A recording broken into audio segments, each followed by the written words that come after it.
You are listening to True Crime Twins, a true crime podcast hosted by Chloe and Melina Canter. True Crime Twins is distributed by Glassbox Media and is part of the Crawlspace media family. Welcome back to True Crime Twins, where we use our academic and occupational backgrounds in criminology and medicine to tell you crime stories. I'm Chloe, here with Melina, to tell you the story of the tragic killing of Katie Erin Palmer.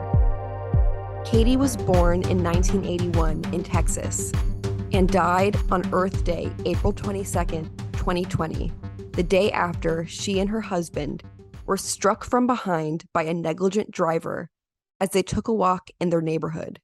She leaves behind her loving husband, John, and her two children, Bella and Brandon. She was a resident of Denison, Texas, and worked as a middle school science teacher. Despite the fact that Katie was killed as a result of being a victim of a crime, no justice has been served in her killing. Today, we are joined by her husband, John, as he details his fight for justice.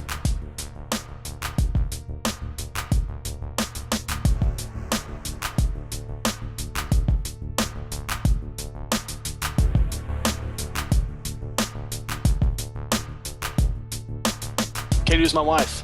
She was exceptional. She was beautiful both inside and out. She was a lover of science and nature.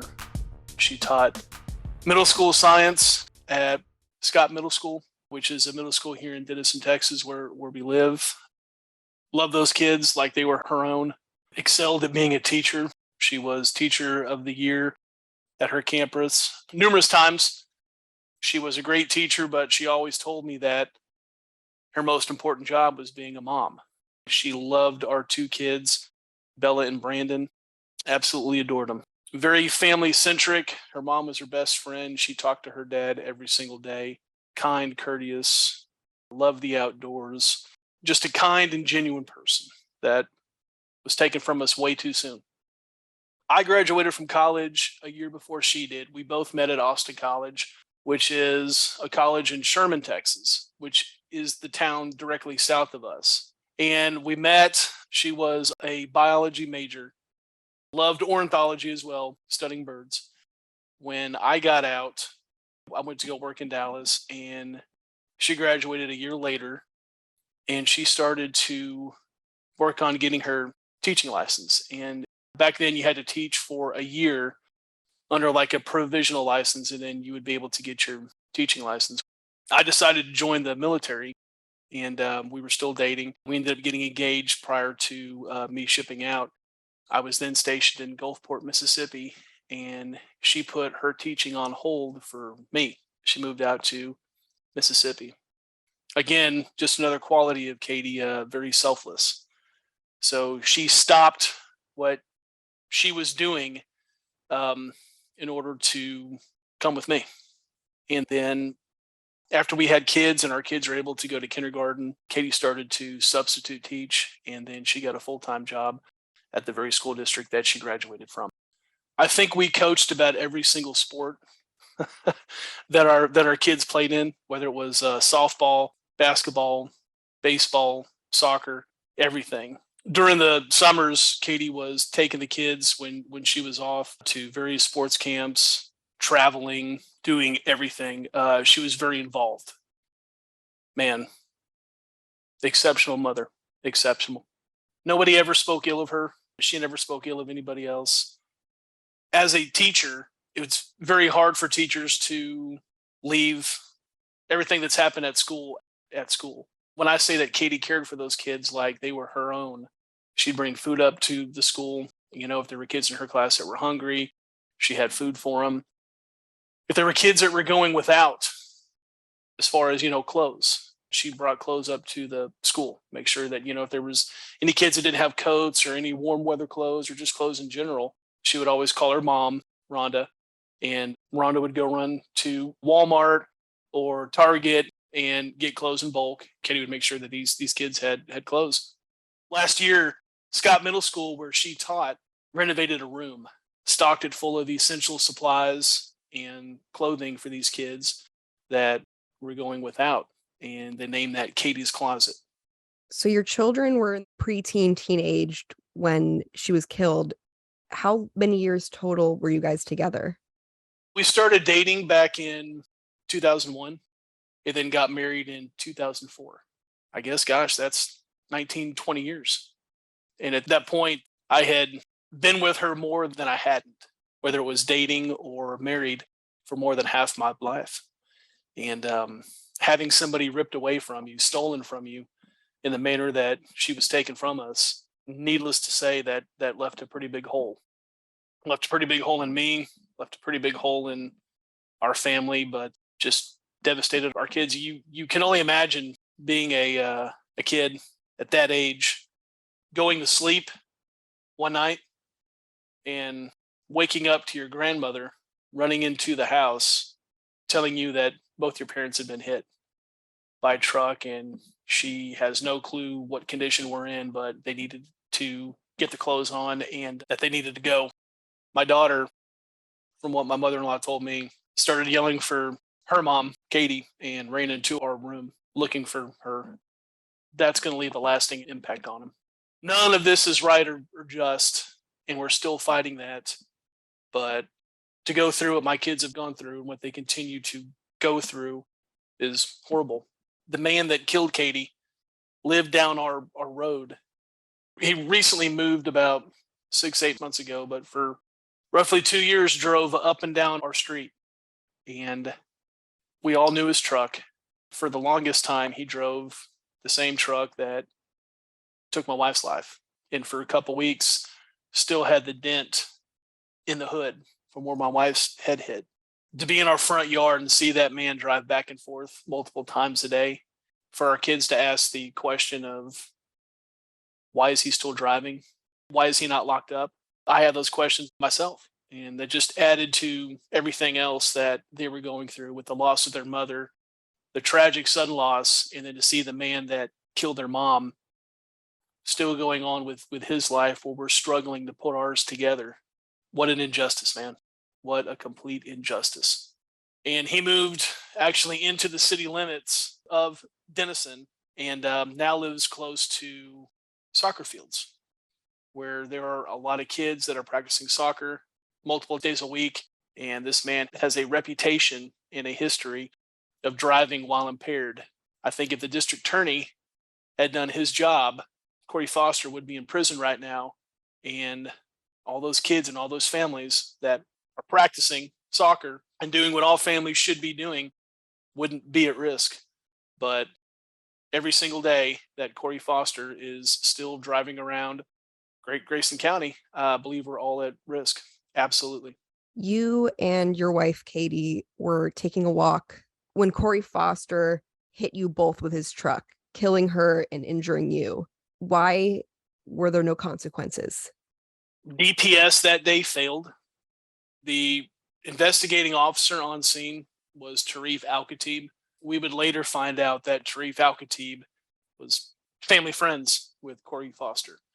We found pictures of the Fosters and the Al-Khatibs at Halloween party together months prior to Katie being killed, and a Christmas party together months before Katie was killed.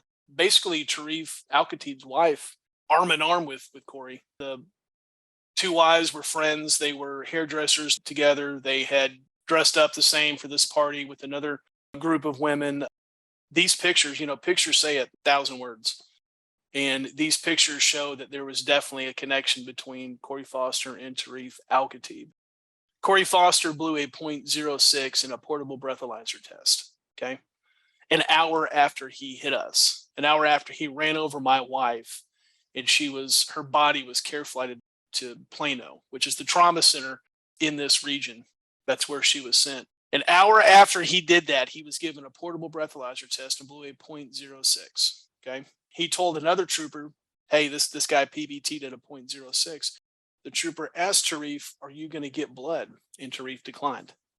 Now, a portable breathalyzer test is not admissible in criminal court in the state of Texas. It's not. You have to have a blood test. So instead of driving Corey Foster to the hospital for a blood test, Tarif loaded him up in his unit with his loaded handguns that he had in his car and drove him to his house. Never asked him for a blood test.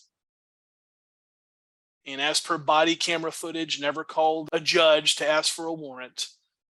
Never did any of these things. In addition to that, he never marked the scene of the crime. DPS's excuse for that is because the truck was moved, our shoes that we got knocked out of were moved, our bodies were moved, but there were people there that knew exactly where everything was. There was a neighbor that was across the street that heard the impact and knew exactly where Corey's truck was when he came to a rolling stop. And again, didn't slam on his brakes, but came to a rolling stop. The truck could have been marked. Our bodies could have been marked. Our shoes from where they were hit off our body could have been marked. But Tarif Al-Khatib did not do that. He did not do his job. His sole job that day was to collect evidence. And he did not. He did not take adequate pictures. Again, did not mark the scene. Did not talk to anybody else on site that was there before he arrived for any information or to gather what kind of mental state Corey Foster was in soon after hitting us. So basically, he failed at doing his job. The DA, Brett Smith, is related to Tarif Al-Khatib by marriage. And Brett Smith also represented the Foster family in a previous DWI before becoming district attorney. That was not released to us. So we've got a DPS officer that didn't do his job, a DA who's related by marriage to the DPS officer, and a DA who represented this man's family in a DWI. There is nothing that has been impartial at all. From the get-go, we were already behind the eight ball in getting justice. Okay, the DA should recuse himself. Tarif and his relationship with Corey Foster, Tarif should have recused himself and had one of the other two troopers on scene take over this investigation, or at least conduct an investigation, because really wasn't one done. The fault at not getting justice lies with the DA and with DPS.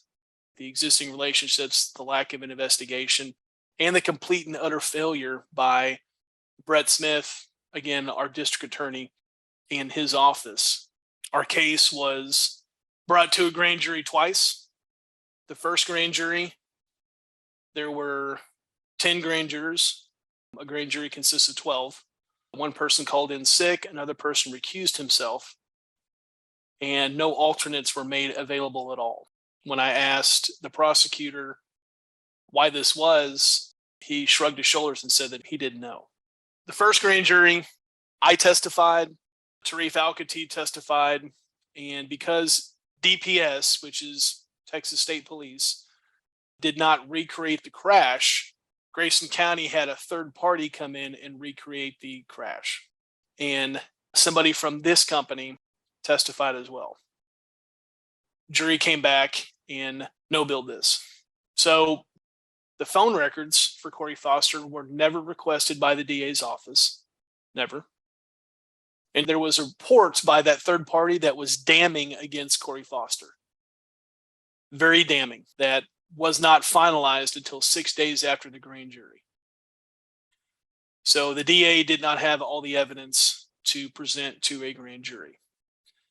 18 months later, through our civil discovery process, because we have a civil suit with Corey Foster, our lawyer obtained his cell phone records. And by analyzing these cell phone records and his statements to DPS, Corey Foster was manually dialing a number as he crossed over the roadway and hit us from behind. And that also adds distracted driving onto the charges, okay? We presented this to the DA's office, again, 18 months later, and asked them why they never requested cell phone records. They put that blame on us, stating that we wanted this to go in front of a grand jury and we were pushing them real hard. And so they just went ahead and presented it to a grand jury. Well, they didn't do their job. They didn't have all the evidence. They didn't have the cell phone records, nor did they have this report from this third party. So DA's office reviewed the cell phone records, stated that there was enough to go in front of another grand jury. And from what I was told by Kerry Ashmore, who's the first assistant district attorney of Grayson County, is that he would present these cell phone records to the grand jury. And then if they had anything else that they wanted to review, they would provide that to him. Now, I want to make sure that you know that this is another grand jury. This is not the same grand jury. So it confused me because all you're going to do is present these cell phone records to this grand jury. What other evidence is going to be provided? They also would not let me testify. I got to testify at the first grand jury. They would not allow me to testify. I got a call from Kerry Ashmore at 4:30 the day before.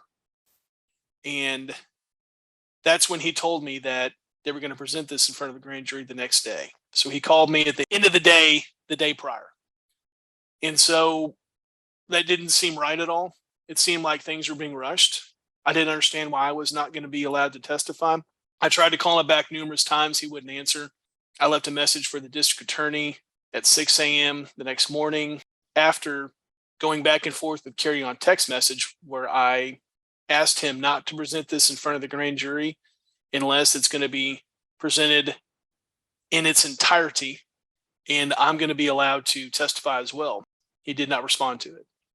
So Rhonda Nail, who's Katie's mother, her and I both showed up at about 7:45 the next morning, requested to speak to the DA, Brett Smith, and to Kerry Ashmore. They would not see us. We watched all the grand jurors file in. Next thing we know, Kerry Ashmore's walking out and says it's in the hands of the grand jury. And we asked him why. Why would you present this case like this? Why weren't we allowed to testify? What evidence was provided? Did you show them the third-party report? Did you present them everything else that you did in the first grand jury? And he looked at Katie's mom, Rhonda, and said, I'm damn good at my job and I don't have to explain myself. He walked back into his office. 20, 30 minutes later, Kerry Ashmore comes out, tells us that the grand jury declined to move forward. At which point I had 18 months of anger and frustration that I let out on Kerry Ashmore. Meant every single word that came out of my mouth that morning in the Grayson County Justice Center. So the DA's office failed us twice. They did 2 half-assed grand juries with half of the evidence being presented at the first grand jury and then half the evidence at the second grand jury. Long answer to a short question: systematic failure of the Grayson County justice system starting from day one. From DPS and their, and I'll put this in quote, investigation, all the way to the mishandling of our case by the Grayson County District Attorney's Office. That's why Corey Foster has yet to be held accountable for his reckless actions that killed Katie Palmer. And now, a quick word from our sponsors. Thanks for listening to our sponsors. Now back to the show. With the state trooper and the DA both having this conflict of interest with Corey Foster, you would think that they'd be very careful with how they were acting. They would, like you said, recuse themselves. They would be conscious of not just a conflict of interest, but the appearance of one. But it seems that's not a concern to either one of them. They are just willing to do whatever is in their power to make this go away for Foster. And I am wondering what's the next step, because it's like these powers that be aren't being cooperative or helpful to you. So we recently had a meeting, and we had a meeting yesterday with the chief of the Texas Highway Patrol. And there's some additional information that we've requested from them, because when it comes to Tarif and it comes to any type of accountability that DPS would hold Tarif accountable to, DPS investigates DPS, and we submit a complaint. So DPS takes that, DPS gathers evidence, DPS internally reviews the evidence, DPS comes up with their punishment for Tarif, who is also DPS, and then DPS punishes Tarif. But DPS cannot release any of the evidence that they reviewed to us, cannot release to us what he was found in violation of, and then can also not release to us what type of reprimand that he got. So we had a meeting with the chief of Texas Highway Patrol. That's basically how they describe the whole scenario to us. Obviously, not in those words, but it is what it is. DPS investigates DPS, then holds DPS accountable, and there's been no accountability at all. There's some other documents that we're going to receive from the Department of Public Safety, and hopefully that sheds light on all the bad actors in this injustice that we continue to fight. As far as Brett Smith goes, there's some documents that we're waiting to obtain. I don't believe that Brett Smith has been 100% honest with us and with other entities that have investigated this matter. We're waiting for those records to be provided to us, at which point we can see which direction that we need to go. Brett's an elected official, so Brett's our district attorney. I ran into Brett about 4 months ago at his office and face to face told him that I was going to make sure that he was no longer district attorney of Grayson County, that I do everything within my power to make sure that he no longer held that position. I don't want what happened to our family in this county to happen to another family. And that goes the same for DPS as well. I don't believe Tarif Al-Khatib should be a trooper. I don't want him to abuse what power he has in order to benefit a friend, to basically let a friend get away with murder. That's not what law enforcement is. It's not. I grew up respecting law enforcement. I was in the military. I've got a lot of guys that I served with went into law enforcement. I grew up in a family that greatly valued what law enforcement does. There are protectors. 99.9% of law enforcement does the right thing. It's the 0.01% that paints law enforcement with a broad stroke. And that's what Al-Khatib has done in this matter. He has greatly stained the reputation of DPS. I'm going to keep on doing everything I can to be vigilant on Tarif. And I want Tarif moved out of this county. I want Tarif gone from DPS. I don't believe that he should be an officer anymore. But I also don't want anything like this ever to happen to anybody in our county, or to be honest with you, in the state of Texas. And right now we're trying to figure out which direction that we need to go. But I can promise you this, we'll find our direction and we're not going to stop. We're not going to stop until we get justice and until there's accountability. We're not.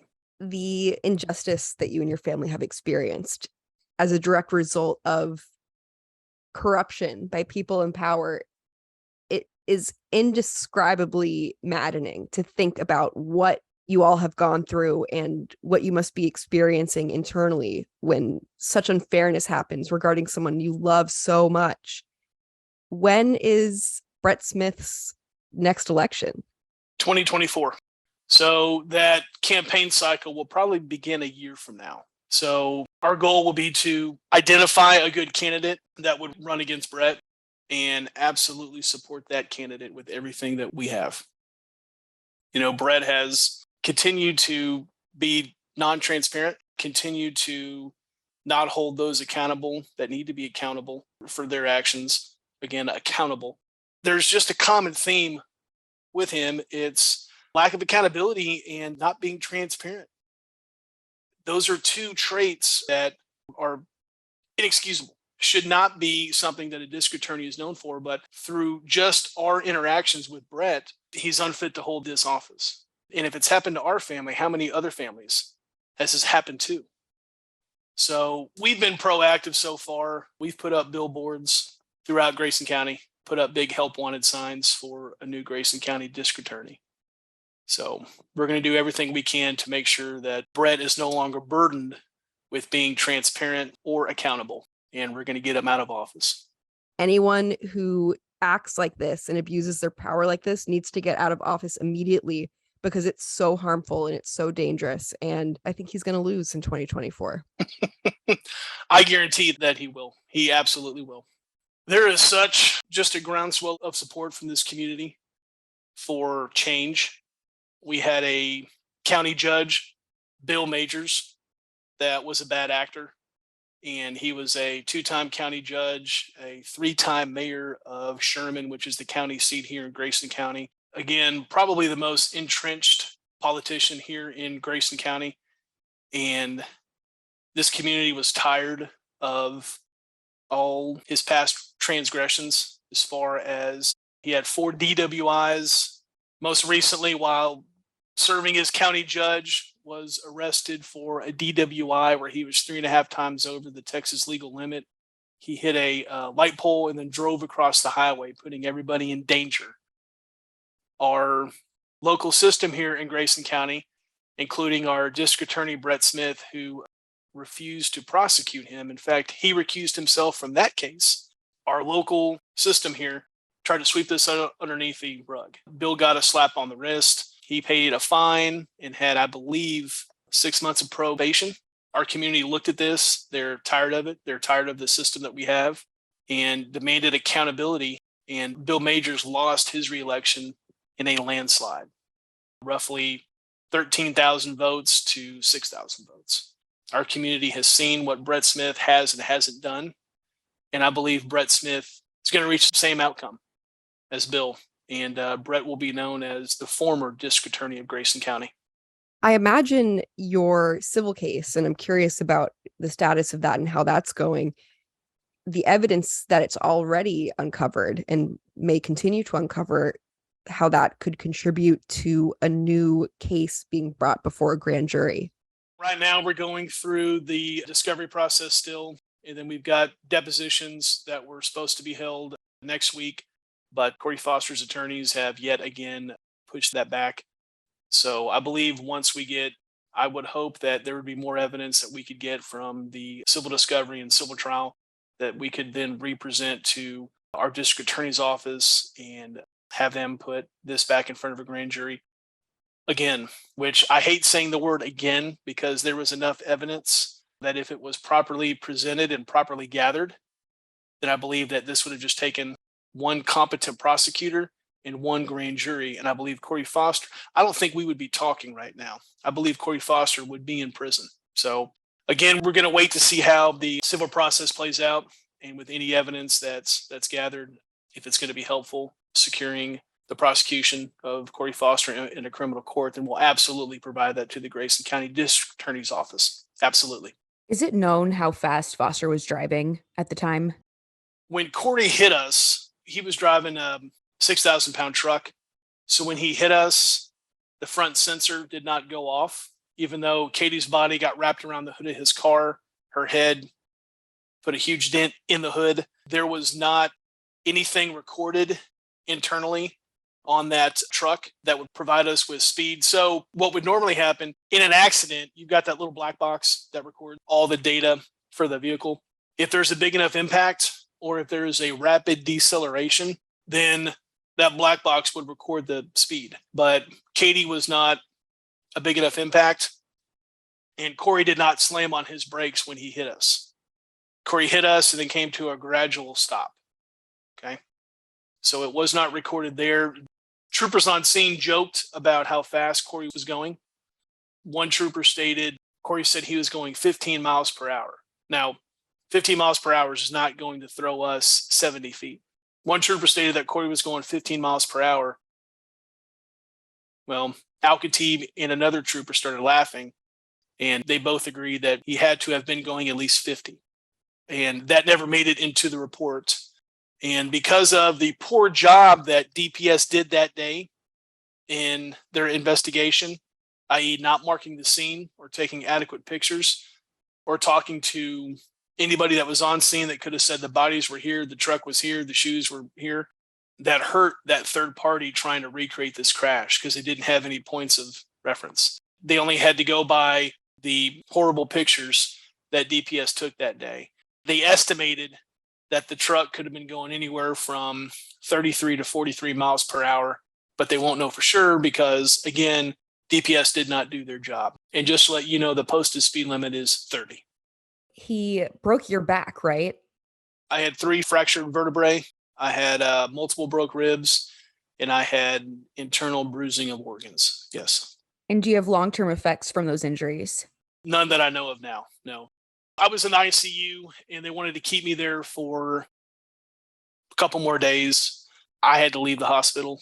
You know, I had 2 kids that the day before had been driven down to Plano to go say goodbye to their mom, and I wasn't there with them. I could not be with them on the worst day of their life. I was stuck in a hospital room, and my kids were 70 miles away saying their goodbyes. I couldn't stay in that hospital any longer the next day. I asked to be discharged, and they understood I had to be there with my kids. I recovered. I don't have any long-term effects that I've noticed now, other than, of course, emotionally. That's all. This man is day drinking. He reeks of alcohol, according to the cops that were there. He's on his phone driving probably at least, like you said, 40 miles per hour. And he has no justice. He didn't even lose his license. Did he ever say sorry to you?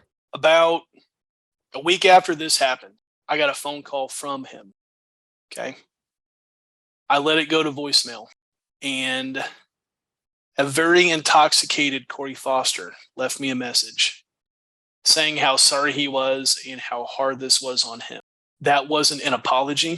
That was somebody who was feeling sorry for themselves, and was under the influence of alcohol, and called me and just thought that him calling me and telling me sorry while he was drunk at about 10 o'clock at night was going to be sufficient, was going to somehow, I don't think he had any worry about how my family was feeling.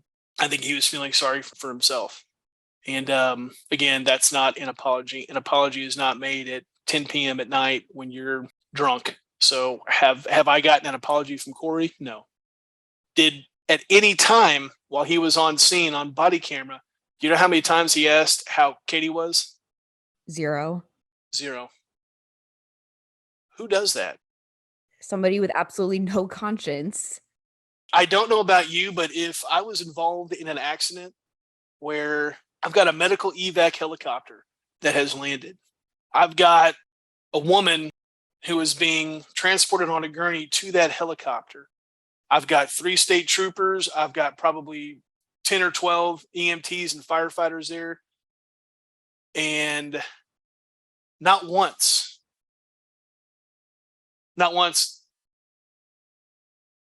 did he ask how Katie was doing.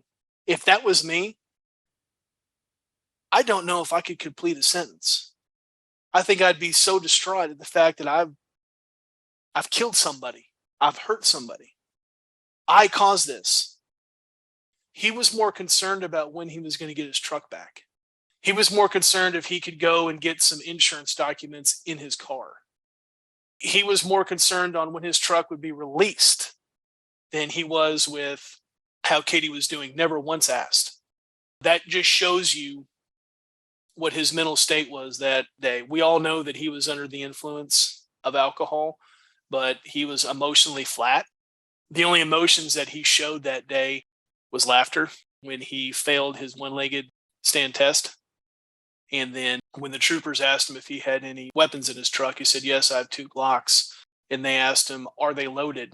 And he laughed and said they wouldn't be useful if they weren't. And they all had a big laugh. So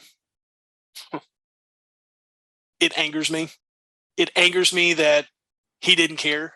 He didn't care what he did because his whole life he's had people that have taken care of it for him. If you look at his arrest record, he's got PIs, he's got some that were DWIs that were turned into PIs, reckless driving, speeding. It's just a guy that's never been held accountable. And this is what happens when you have somebody who's got a lifetime of never, ever having to answer for their own actions, never being held accountable. All that adds up. All that adds up. And the end result for this man's reckless actions for 30 years and on April 21st, 2020, all of that and his reckless actions on the day that my wife and I went for a walk resulted in Katie Palmer never walking through our front door again, resulted in our kids being woken up by their grandmother stating that, "I don't know if your mom is alive or dead, but we have to go." That's what happens. That's why accountability matters. What does justice look like? What do you think Foster deserves? Oh, I think Foster deserves to go to prison. That's justice. But I'll back that up. Justice for us would be our day in criminal court. that would be justice. We all know that the district attorney can't just arbitrarily put somebody in prison. Justice for us would be Corey Foster in a criminal court. And justice for us would be a full, fair, and impartial jury to hear this in a criminal court. Now, what the jury does with that, that's up to the jury. Obviously, we don't control that. We obviously don't control how the prosecutor wants to present the case. And we know this because of Carrie Ashmore's incompetence. So I think if we had a competent prosecutor and a full and impartial grand jury, and this case was presented in a criminal court, that would be justice. I think Tarif Al-Khatib, at the minimum, not being a trooper in this county would be justice. I believe Tarif Al-Khatib should not be a trooper at all. I know DPS is probably not going to fire Tarif, but Tarif does not need to be here. It's apparent with the district attorney, with Corey Foster, Tarif can't do his job here. He can't. He can't be impartial. He can't do his job. Justice again would be Brett Smith, being known as former district attorney of Grayson County, Brett Smith. What can our listeners, your fellow citizens, what can we do to help you get justice? We have a Facebook page, Justice for Katie Palmer. I would ask that they join that and they follow that. We are planning on putting on another call to action very, very soon. We're waiting for some additional documents back. And at that point, that's going to decide what our call to action is going to be. So we would appreciate anybody and everybody to stand with us, join us in our fight against this injustice, in our continued fight for justice for Katie Palmer. Anybody who had the relationship that I had with her, I consider myself lucky. Knew her for almost 20 years. We were married for 15, and there are people that have been married for 30, 40 years that didn't have what I had at 15 years. I'm just so blessed and I'm so lucky to have known her. There's not a damn thing I wouldn't do for her, dead or alive. She was special, and I think that when you find that, and you find that one person that you connect with, that there's nothing that you wouldn't do to make sure that they were treated the right way. And she absolutely was not. I'm going to keep going. I don't care if this takes me 8 years, 9 years, however long, I'll get justice for her.